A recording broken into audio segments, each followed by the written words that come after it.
Three, two, one. Welcome to Jim's Take. Yet another episode. Here I am, episode 133. Today we're talking my ayahuasca experience. I can't believe I've done 133 of these. It's a lot. Every time I say the number, it's like, oh wow, another one. But I got a lot to say, so hopefully you enjoy it. This one's going to be a little different. I just got back from Peru. I was down in the Amazon jungle in Iquitos, Peru, where I went on an ayahuasca journey. And I wasn't going to do a podcast on it. I'm going to explain what ayahuasca is. If you're not familiar with it, I'll explain it in a little bit. But it's a very highly personal, incredibly challenging experience. And you understand why, if you hear about people who have done ayahuasca, most people don't really want to talk about it. And I don't really want to talk about it, but I'm going to do it anyway. Because I said I was going to do it before I left, not fully knowing what I was going to get myself into. But the other, there are thoughts I had around, there's this need to constantly challenge ourselves, to see what's limiting us. I'm always on this constant kind of focus. Where am I being held back? How am I holding myself back? What can I do to improve? And I had seen an interview on ayahuasca, and I said, it just came out. It called to me right away. I said, that's exactly what I need. And so I think the real reason I'm doing this though is I don't want to keep telling the story. It's a difficult story to tell. And when people ask me about it, I could say, look, I was able to get it through on a podcast. Just listen to the podcast and we could just leave it at that. This podcast is going to be probably a little longer than my normal 20 minutes. I try to keep them under 20 minutes. This one's going to be longer. I'm going to talk a little bit about what ayahuasca is, why I did ayahuasca, why I wanted to do it, why I picked this location to do it, and then we'll get into the experience, which is what I think everybody is always asking about. What did you experience while you were doing it? So I'll get into that as well. That's the tough part. So what is ayahuasca? Ayahuasca is it's a plant medicine in the Amazon jungle. It's a medicine that goes back to ancient tribes.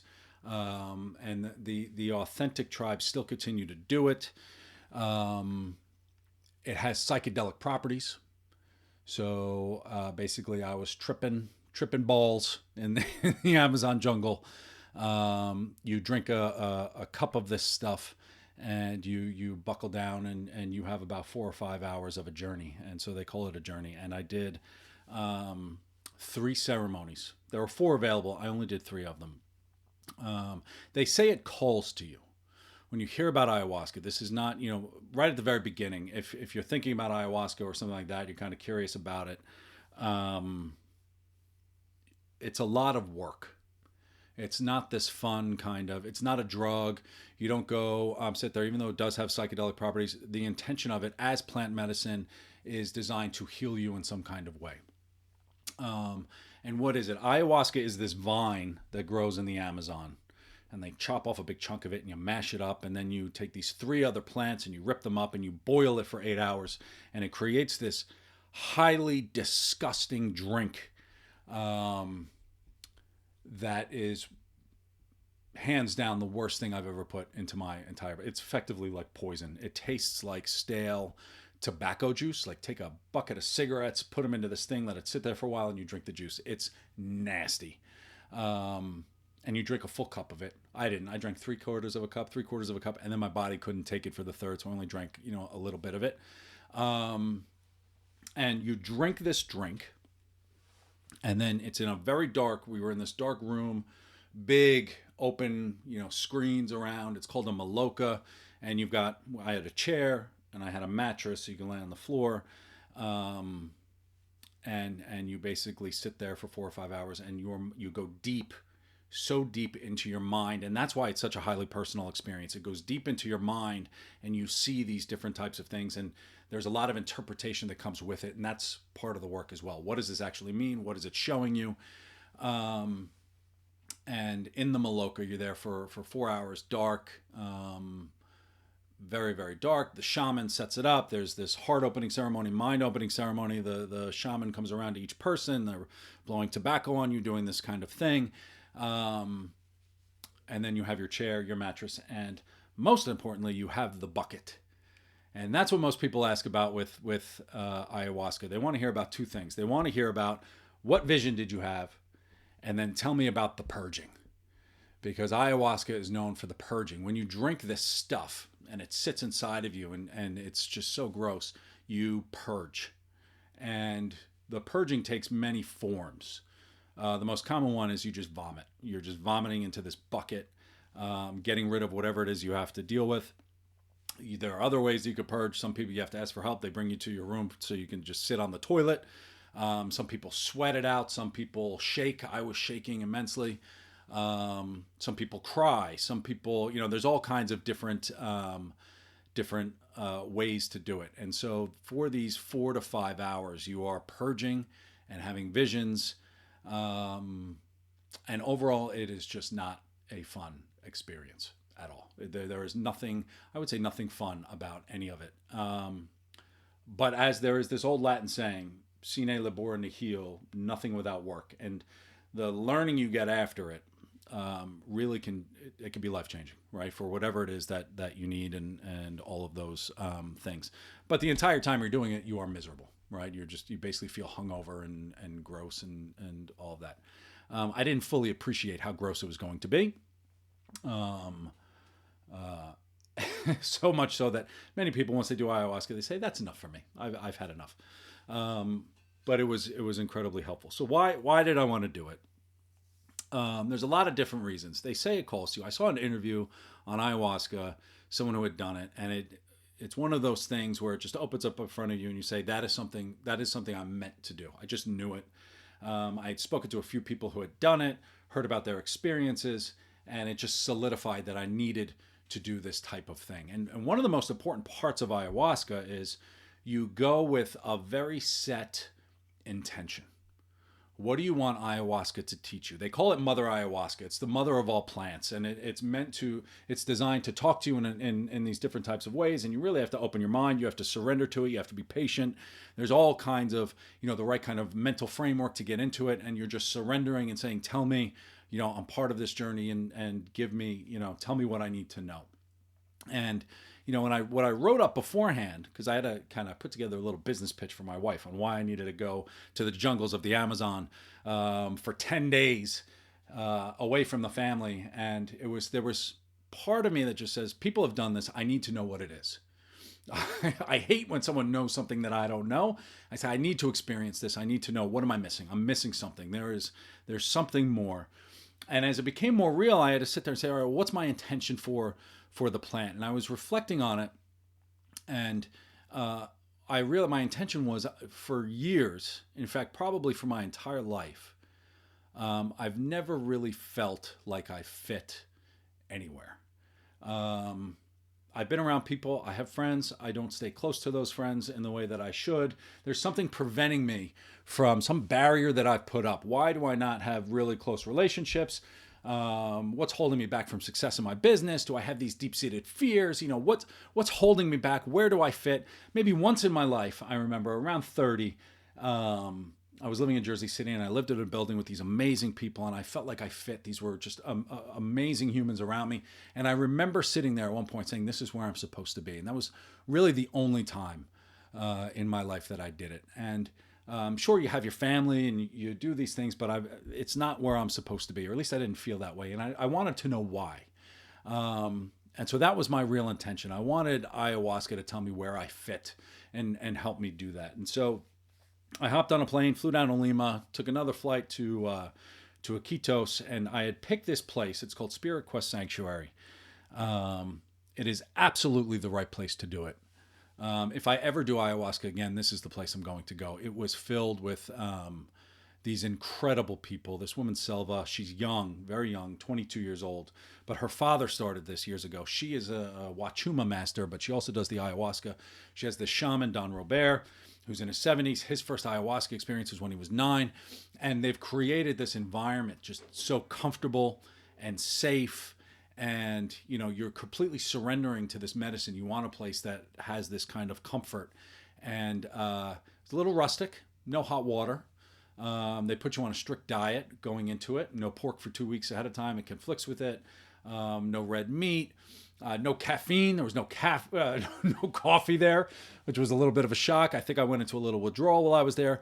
But really, all the food was just this. No salt in the food. It was just quinoa, rice, beans, vegetables, and fish, and that was it. And fresh fruit, and that was really all you ate for the entire time. And I think that was an incredibly important part of this, just getting your mind into the right kind of place, full body healing, and doing all of that. So if you are going on an ayahuasca journey and you know this is the right step for you, I can't recommend Spirit Quest enough. It was just a phenomenal place. Selva's a beautiful human. Don Robert and his family, beautiful humans. All the workers there, beautiful humans. And it was just this incredible place. So that's that. That's ayahuasca, what it is, why I did it. There were all kinds of these ceremonies as we created the brew. We did it together. We mashed the vine. We did all this stuff, and we visited these tribes nearby. I bought the crafts. I've got all kinds of stuff brought back for the kids, and it was nice to see Peru and kind of the old way that they live, and the traditional way. It was very traditional, which I fully appreciated.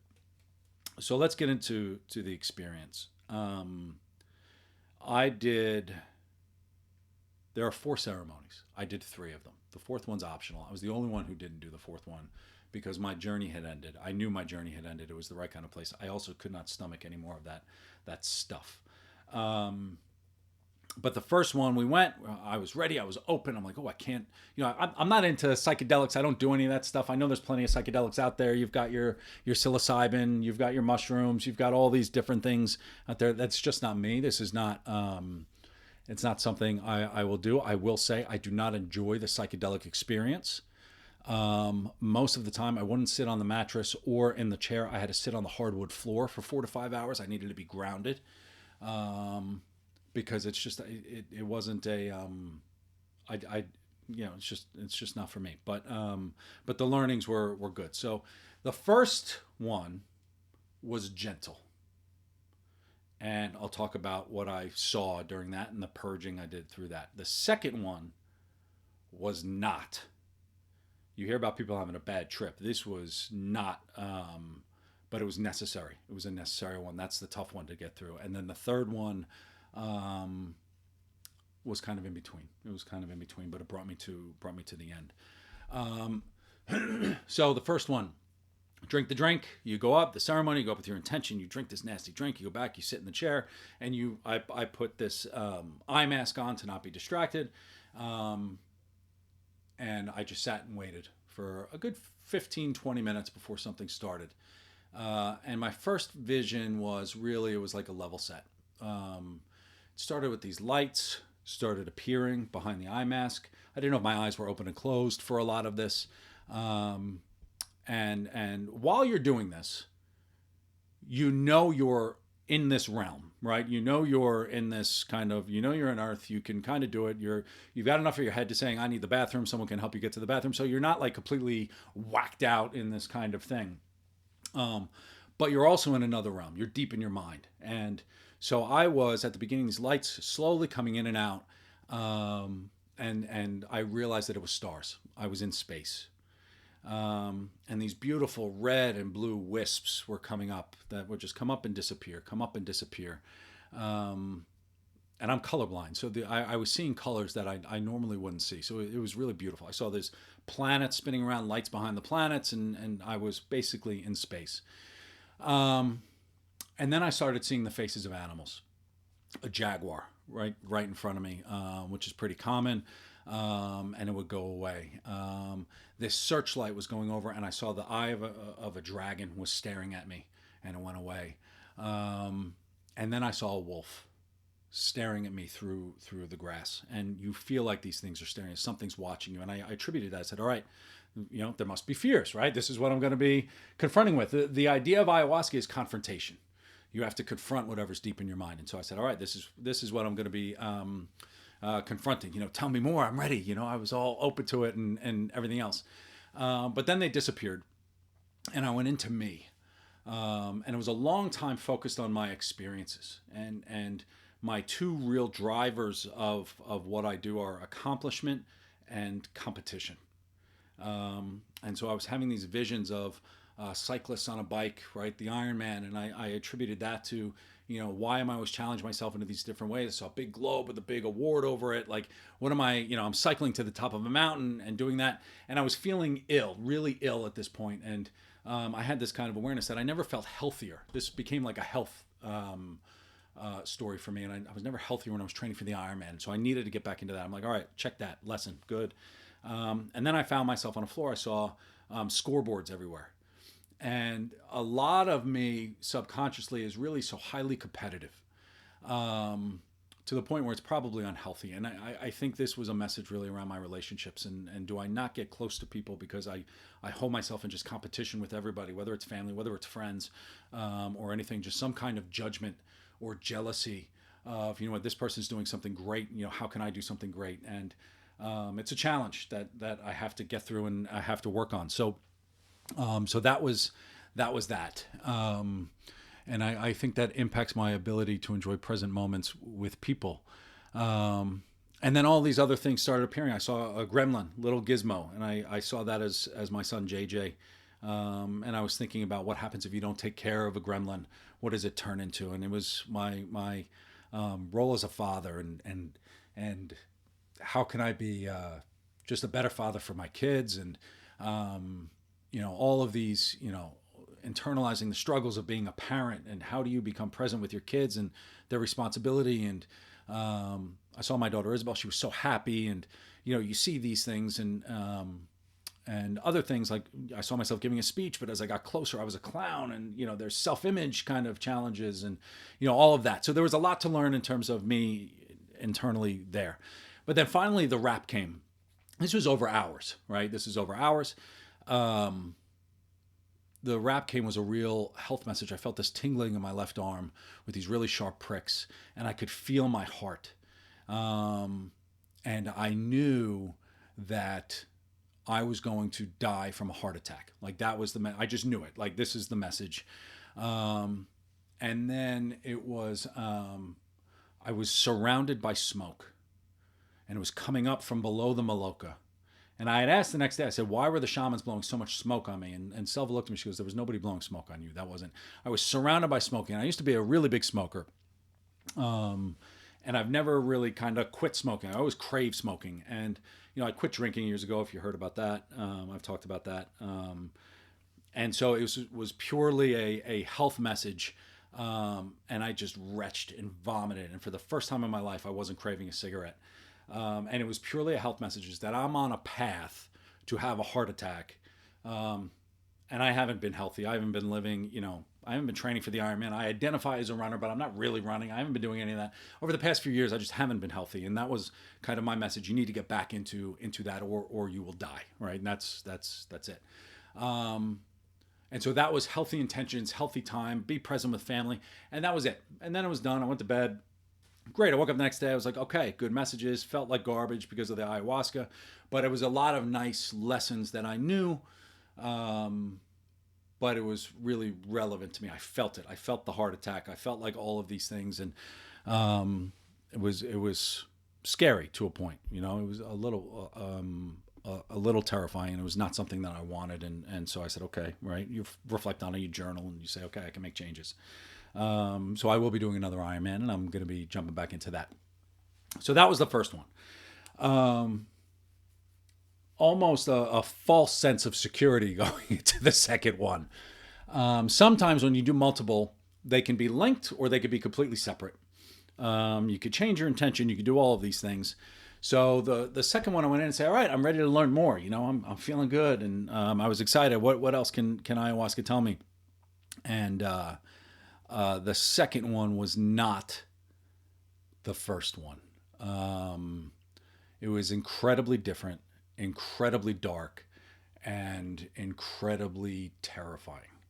Um, and so it started with, when you do an ayahuasca ceremony, you go into the maloka, strict rules. No, you can't wear black, you can't wear red.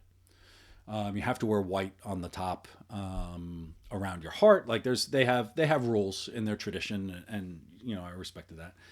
And so I drank the drink, gross, sat down, was waiting, and right away, these red circles started appearing, like a saw was carving these circles, sparks flying everywhere, and it turned into the eyes of the wolf,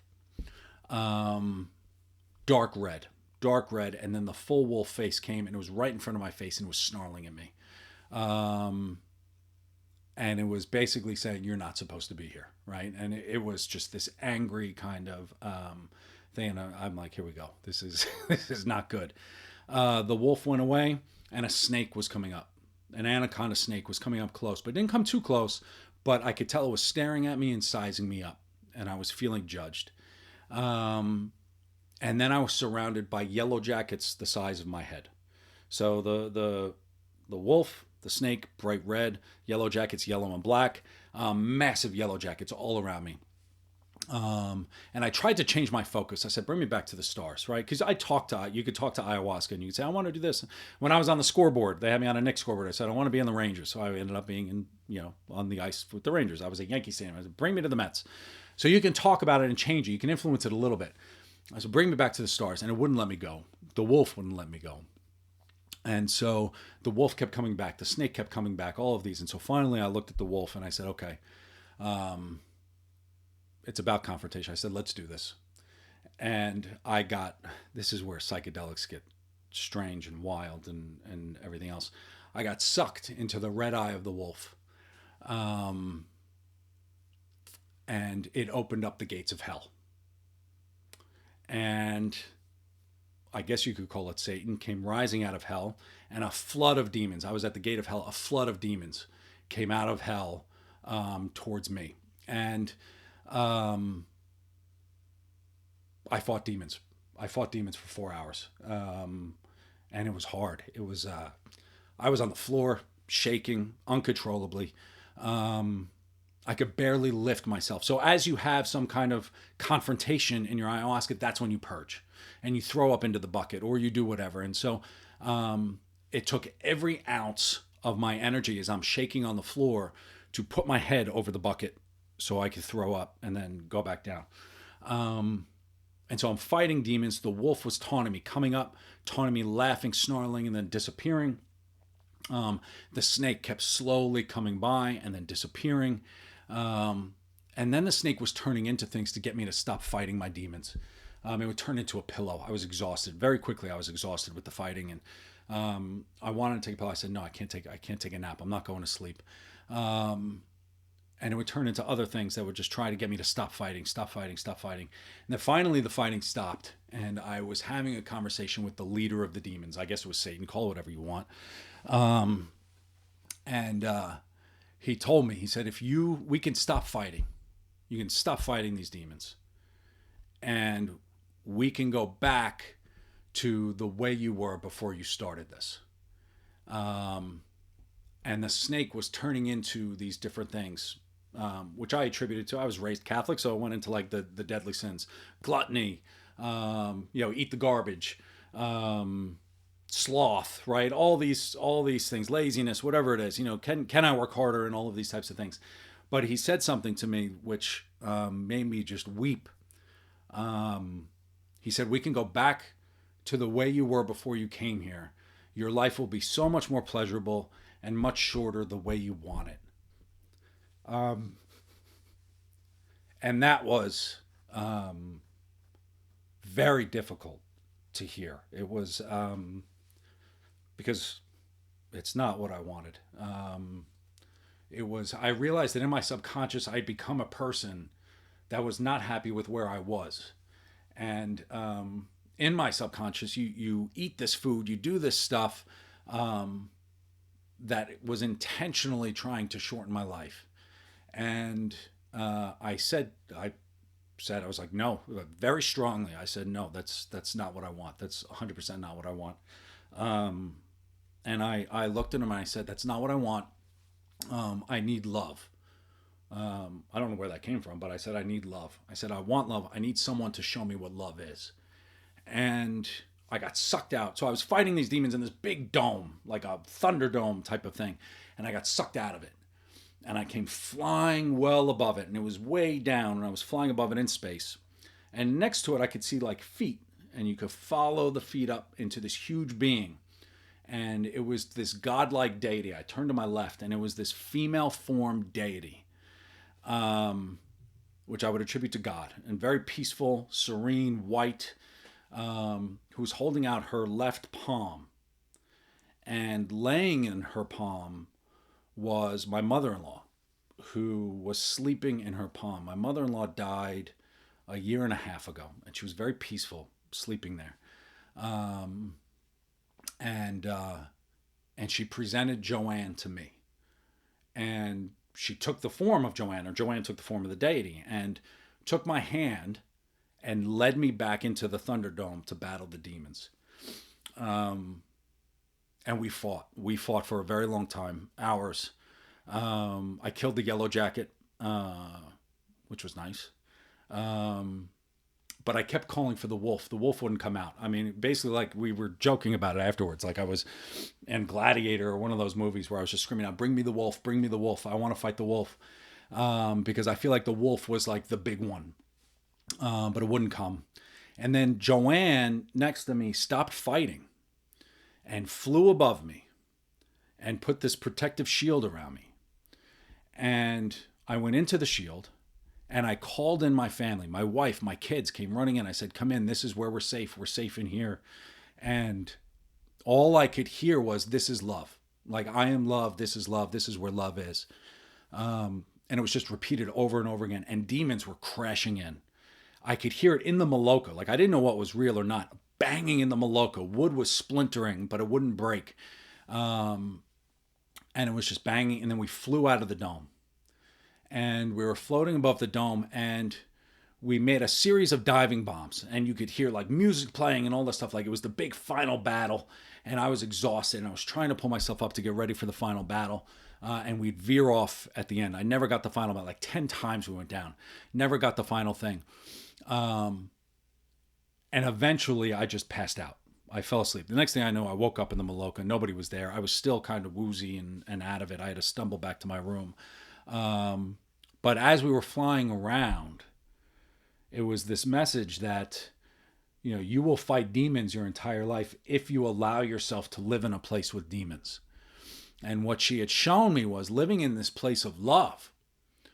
The demons can't access it. It's so much bigger than where we live in this dark place. And, you know, I've talked about my dark place before. With the Iron Man and how it helped me and everything else, but there's so much more to it. There's such darkness that can live in people, and it was this realization that I have to intentionally live in this place of love, and do that. And so I told my wife about it. Was weeping the next day. Like the next 2 days, I basically spent in bed crying and sleeping. I was so emotionally exhausted from, you know, what my subconscious was telling me, the decisions I was making, the stuff that I needed to hear, that I never really faced, or I just buried and just did all of these types of things. And that was so difficult to go through. And so that was the second one. And then the third ceremony, I mean, I don't know what else to say about that. That was tough. I could probably give more details on it the more specific I get. But I don't want to cry on the podcast. The third one, I was very worried about the vision in the third one, based on that previous, because I didn't feel like I got my final battle with the wolf. And I fully expected going in that I was going to have another dark battle with the wolf. You know, where is the wolf? And as we share, you know, there were 4 other people doing ayahuasca as part of the ceremony. We would share our experiences with everyone, and nobody had the dark experience like I had. but they had similar difficult and some had beautiful experiences. Like there were all those types of things. So I prepared for it in a different kind of way. And one of the women was from Australia. She's very much into to plant medicine and shamanism and all that. She said, you should look up what wolf symbolism means. And so I was Googling that, and the wolf is like a spirit animal kind of thing. And it's all about trusting instincts and being true to yourself and all of that. And there's a duality to it. Your spirit animal can mean different things, and it could be very positive or very negative if you're not living true to who it was. And so I was thinking about that going in, but I spent the 2 hours before my third ceremony saying, I need to be intentional with love, right? And that's, how do I find love and how do I feel love and all of that? And as I face this wolf, how do I approach it with compassion rather than with fear? And so the 2 hours leading up to it, I was looking at pictures of my kids, my wife, my family. My wife had reached out to friends and family to write me a letter before I went on this trip because she knew I was searching for something. So I read all of those letters again, which was very helpful. And so I went in with this intention of finding more love. And I did it. And so I took the drink, sat, I took a little drink this time, only a quarter cup. So it wasn't as intense. And of course, the first thing I saw was the wolf. But it wasn't red anymore. It was back to blue and gray. And it was sitting down, looking out over the horizon like it was looking for more challenges, like I had gotten what I needed to get. And there were flashes of the angry wolf, like that duality type of thing, like I'm not fully there yet, but it was there. And there were other dark animals, a bear with a huge paw coming down on me. That was their crocodile. They were bright red. And so I would just say to them, like, you're not love. And I would move away, off to the stars or something like that. And I realized that the wolf was actually navigating me through, almost as a guide. And so I thanked the wolf, and the wolf was howling to the moon or to the sky, and acknowledgement, for that. It sounds so hippie when I tell it, but it's what I experienced. And so after that realization and thanking the wolf, I flew and floated into clouds, but they were very dark and gray clouds. And as I was looking around, like, what am I supposed to be doing here? It had this realization that if you were to think about sadness or melancholy, I was living in sadness or melancholy in these clouds. And I spend a lot of time in that. I don't talk much about it on the podcast. You do it, you're upbeat, you do these things, Instagram reality. But it's what sadness or melancholy would look like if you could do it. I was in these dark clouds and I didn't know what to do. But flickers of light would come into these clouds. And I realized that I had to go find love and I'd go find the light. So I was racing with the wolf to go find it through this dark and sad cloud. And then I would lose the light. And I'd be like, where's the light? I said, Wolf, you got to help me find the light. And this happened about 10 times. And I realized that it was teaching me how to ask for help when I'm in one of these moods. Because these moods will last for months, right? They go into, I think I've been in this mood probably for 6 months, which is why I wanted to do the ayahuasca. And I was kind of looking to get out of it. And that was my realization. So it was teaching me how to ask for help. And it was a clear lesson. It's something I do not do. I don't ask for help. I never ask for help. I don't accept help if people offer it. And so that's something I need to change about myself. But and as my melancholic states come and go, I need to look for that kind of love and look for that kind of help. And so the rest of the time was scattered. It was unusual. It was I was walking down a path, and I could see hell in the distance. The battle in the distance was still raging on. But to the left was, peace, serenity, and all of that. And so I was laying on the wood floor again. And it was uncomfortable laying on my left side where I was facing the shaman and the altar and all of that. So I would turn my back to it and I would race towards hell. And then I would say, nope, turn back over, face that. And it was really a lesson on the work that I have to do and making real choices on where I want it to face. And it's choices in the moment. And that is an ongoing work that's going to have to happen. Dictating, controlling, choosing the way I wish to go. And it was painful laying on one side, but I knew that with sometimes a little pain to do it. But that was that. And so finally, um, the way it wrapped was less on a vision and more of me in the first person. Because I stayed on my left side, facing the love, facing the love, facing the love, facing the love. Um, and I walked out of a house into this incredibly bright light, um, like the death light. Like I walked in, I know what the death light looks like when people say this bright light. It was, I couldn't close my eyes and get out of it. I was walking towards the death light. But it opened up into this beautiful yard, where there were these little picnic tables set up. It was a little party, all these kids running around. But I was in the first person. I was walking out there and I looked around. I didn't recognize anybody, but everyone was looking at me like I had to give a toast.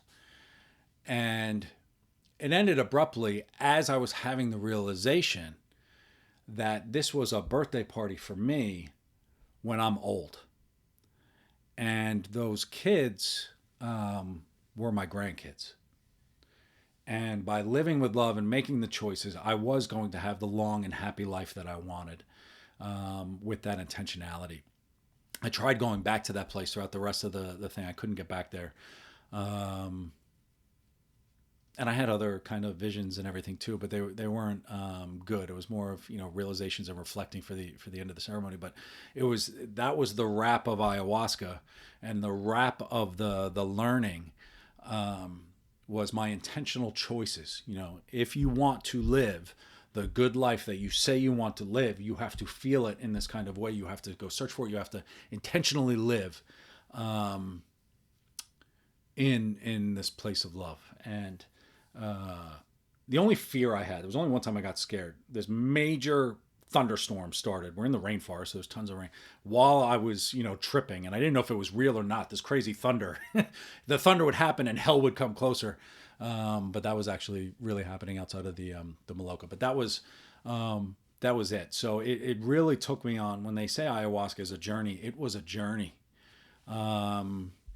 Of just saying, the health lessons at the beginning, and the fear, and the, what's important to you, achievements important to me, and challenging myself in a really, really healthy way. And, I don't have to do these things. I get to do these things. And that's an important kind of distinction right on through the challenges. I'm not living intentionally with it.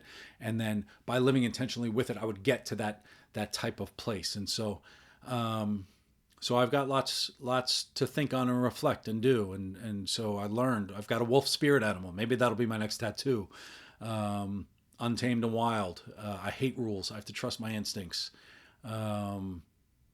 But I could do that with that wrapper of love. And when I'm not doing that, I'm really off track. And accomplishment, success are really important, but they have to be driven by the desire to do so. There can't be insecurity around it. Nobody else can really drive this accomplishment. You have to do it because you want to do it and own it. And it's an exciting, exciting journey. I say it all the time, but now I could feel it. And containing that healthy competition, putting it in the right place. And like the Beatles said, all you need is love. That's it. It's, everything that comes to you and you do has to be, from the food you eat, has to be wrapped in love. Doritos are not wrapped in love, but healthy food is part of that. And so when you live in a place, love is the status quo. And when you live in that place, those demons we all challenge with, they can't access it. They can't get there. They're contained in this little Thunderdome battlefield, and you can live beyond that in a different kind of way. And I'll wrap with, Selva had mentioned on one of our talking things, this Rumi quote, your task is not to seek love, because love is everywhere. Love is natural. Love is in nature. Love is just the standard order of things. Your task is to seek and find all the barriers that you put up against love. And I think that's what ayahuasca helped me to discover. So, that's that. That's ayahuasca. 40 minutes on ayahuasca.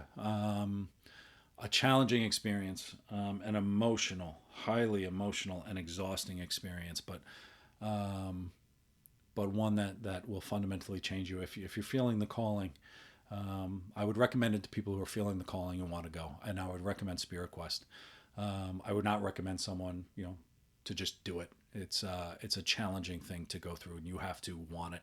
You have to really, really want it. And that's that. So hope that was helpful. If you're thinking of ayahuasca, I'm happy to share more on Spirit Quest. I'm happy to share more on my experience if you want to talk about it. But that's that. I hope everyone has a wonderful week. I hope it's filled with love. I don't normally talk about love. It's such kind of an odd thing to talk about for me. But I wish you all love, and I wish you all happiness. And I wish you all a wonderful week. And I'll be back with my normal types of podcasts next week. Have a great week. I'll talk to everybody soon. Thanks.